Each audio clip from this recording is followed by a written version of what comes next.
Hey guys, Jeff here, Dice Hitters. So we just got back from Vegas. I wanted to show you a couple things. I also want to tell you about a couple things. The first thing is Sunset Station. I told you last time they have a $5 table, and they do have the all tall small. And then they open up another table at 1 o'clock, so they have two tables going on Sunday. We went there for Sunday just today, and the table was a $10 table, and it was a different table. And I thought, well, I'll just wait my turn. So I waited my turn, got up there, and all they have is the fire bet. So if you like the fire bet, that's the table to go. They wouldn't shut down that table and open up the all tall small table. So I had waited and practiced for the Sunset Station just to pretty much get in the car and go home after that. So if you're looking for a fire bet table, Sunset Station has it for you.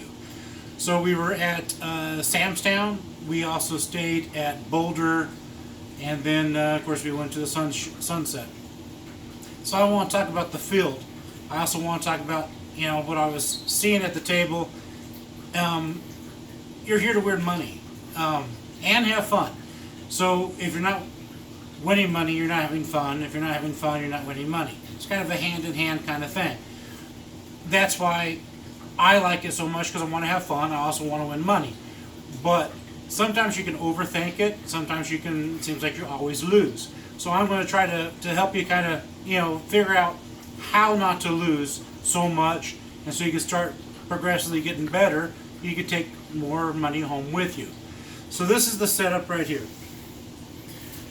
We're playing a $15 table. So it's your turn to roll. You're going to put 15 bucks on a pass line.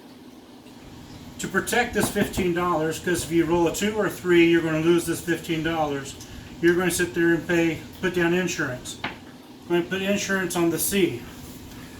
Don't have them put it on the C and E, because then the C only pays 3.5 instead of 7 to 1. So for each one, it pays 7. But we have $15 here. So we want to sit there and tell them, you want $3 on the C. If you roll a 2 or 3, this guy here goes away. 3 times 7 is 21. You'll get your money back. The excess money, most of the time, I'll put on the E. That will help you if you sit there and roll 11. So you've got 15 and you have 3. You're going to lose it sooner or later. Sooner or later, you're going to lose that 15 there and that 3 there. Once the come out roll is established, let's say it's a 4. This guy here, you lost it. Or maybe you won it. That doesn't matter. But you've got to sit there and make up for the 15 here, that 3C. And if you're like me, you like playing the all tall small. And we feel pretty lucky. We're going to sit there and put $5 on the small, $5 on the tall, and $5 make M all. That's what they say, M-E-M, make M all. So now you have 15 here, you got to make up for 15 here, in case you lose that, and then your $3 C. So that's 33 bucks you've got to make before your turn is over, or you're going to be in the hole. Nobody likes playing in the hole. It's better to have more. I don't bet on other people's stuff. I don't bet on any of this foolishness here. I see people lose so much money, on the, especially here. You don't know this guy from Adam. You don't know how good he rolls. He's just sitting there randomly throwing, and you're putting money down, and he can hit a hard 10 or a hard 4, a hard 8, a hard 6. That's just foolishness. Because when you lose this, it also adds up to all the other money you've got to be higher than for you to stay at that table, instead of getting into your wallet and throwing more money at them. So if you can sit there and say, out of 10 rolls, I can hit the hard way 6, 8 times. Well, let's put 100 on it, okay, if it's that good. But most time it's not. So all this right here, you might as well say the casino rakes in the money. That's all they do, rake in the money here. I play the C because I don't want to lose 15. It's an insurance bet. But everything else here is not an insurance bet. The casino just keeps on raking in the money right here, raking in the money. Dumb bets, unless you are such a good dice setter that you can sit there and say, I can always hit that, or I can always hit that. Some people can. I won't doubt you, but show me, show me what you can do. So your come out roll is a 4. There's ways to set this up because we know that the 7 is coming. The 7 will come. So let's say if you rolled 20 times and you averaged it out, you can roll 7 times averagely without hitting the 7. So that means that we've got only 5 rolls to get what we need accomplished so that we have money in our hands when we hit the 7. So we're not going to play the 7 if that is their average roll is 7 times before we hit the 7. We're going to play to the average of 5. That gives us 2 as a bumper, let's put it that way. So we're going to sit there and roll 5 times, and after our 5th time, we're going to take everything down except for our all tall small. And of course we can't do anything with this, we're rolling. But all the money that we have here, we're going to take down. And we've got to have enough so that when the 7 does come, it looks like you didn't lose any money. In fact, you've gained money. So here's the easy thing to think about. I'll show you this field. And I saw the field being used completely inaccurately. I'll show you what the way you can use the field. If you don't want to use the field, that's fine. But let's sit there and say, okay, the 4 is rolled. Our table has a minimum of 15. So we're going to put 3 units on everything. The 6 and 8, they do need $1 more for each unit. Everything else is a unit of 5. So, our first roll was the 4. We have 5 rolls to make our money. Now we're down to 4 more rolls. 4 more rolls is all we've got. 4. Let's say the next one you hit, let's call it 2. That's the second one that you've rolled. We still have not collected any money. So now you're down to only 3 more rolls that you've got to make money. Let's follow it up and say we hit the 5. We hit the 5, that'll pay us 21. We hit the 8, again, another 21. And then let's say we hit another horn. Let's say we hit midnight, which is 12. That's our 5 rolls. After 5 rolls, we're shutting this down because guess what's coming up? Mr. 7. Well, let's make sure we have enough money to cover everything that we have put on the table. That's 20, that's 40, $42. That's 15, that's 15, that's 30, and then we had $3 on C. So yes, in this case, we do have enough money to cover our losses. Our loss of the pass line, our loss of the C, our loss of the all tall small if we didn't hit it. Once you have your 5 hits, because remember, we've decided that 7 is average, we're going to sit there and take off 2, make it 5. After your 5th hit, you're going to sit there and take all of this money down. And it's going to go into your pocket, and now you're ahead, as long as you don't do anything stupid. I did not have to put money on the 4, because if the 4 hits, it will get paid in the pass line. So that would still be, that's $15 that you don't have to sit there and waste. But if the 7 did hit, you still would have 93 minus 15 out there in the open that you'll be in the hole. So sometimes I like using here the field bet. The field bet is not something that you just throw money in and hopefully you hit the numbers that are here. That is not what that field bet is for. Well, that's what the casino wants you to think what that field bet's for. But truly, that's not what the field bet is for. If you're trying to save money and you're trying to sit there and hit it easier, you got your 15 on the pass, you got your 15 small, tall, all. Once the point is turned on, we're going to sit there. The table minimum is 15. 15 in the field. We're going to put 3 units on the 5, 3 units on the 6, and 3 units on the 8. This is what they call an iron cross.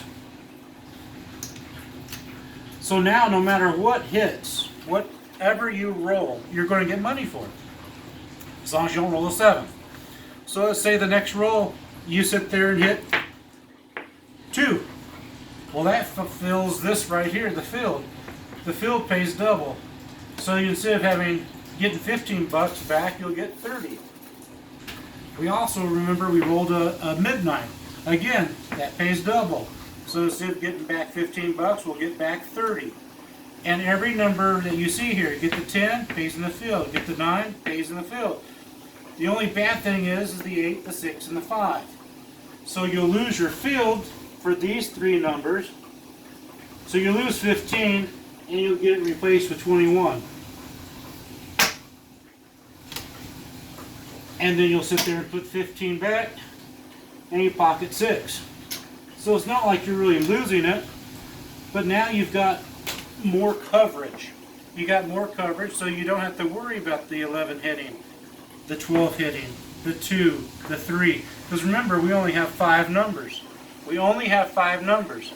Let's say, before the come out roll, you sit there, field is off, you hit a midnight. That's roll number 1. You hit a 2. That's roll number 2. Finally, you come out with your come out roll. 4. You only have 2 more rolls. You might as well do the iron cross.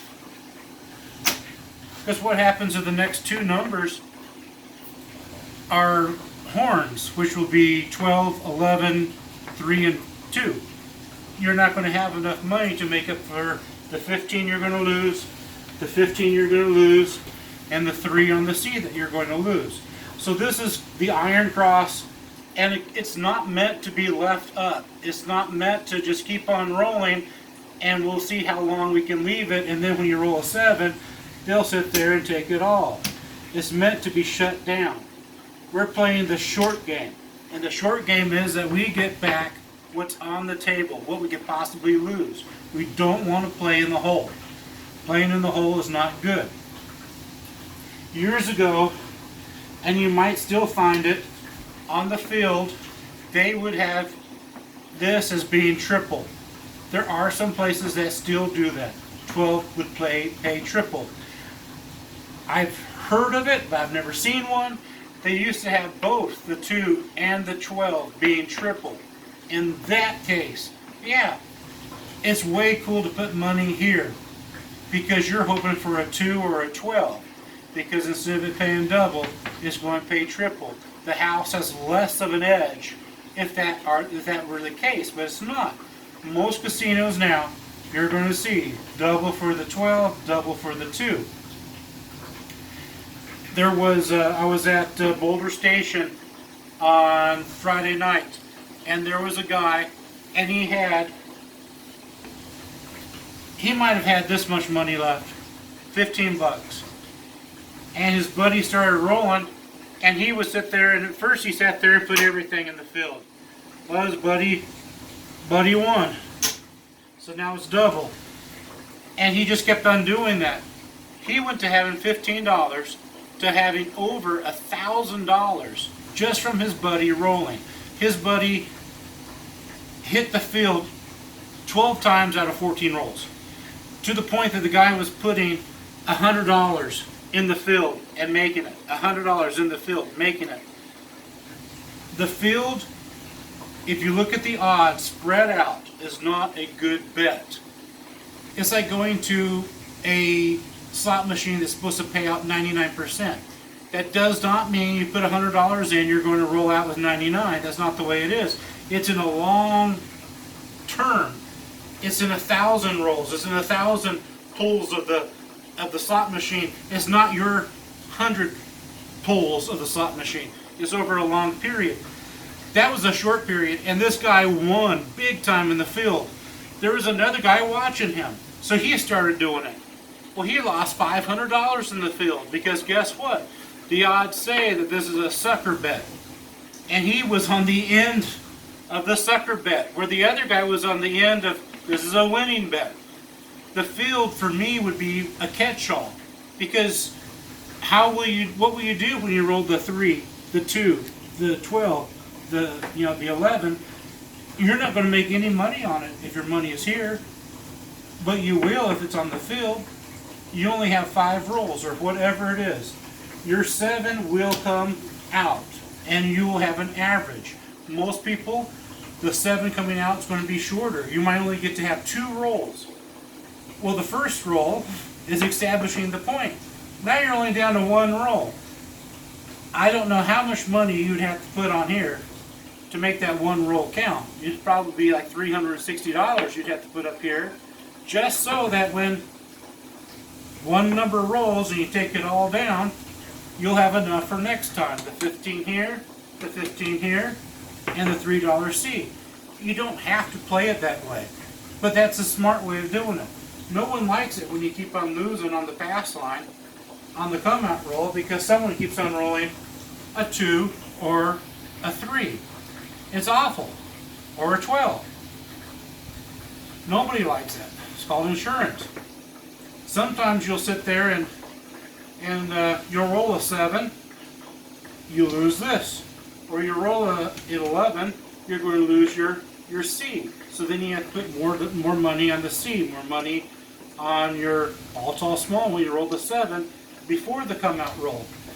So this is a way to make money, hold it, and not sit there and after 4 or 5 turns you go home and you don't have any money whatsoever. Figure out how many rolls before you hit the 7, pull your money down 2 before that. So if your average is 7, you're going to pull at 5. That's the only way you're going to make money. It's not leaving your money up hoping for a long roll. 7 is going to come. Have any comments, questions? If you like it, hit subscribe. Tell me what you think. Have a great day, guys.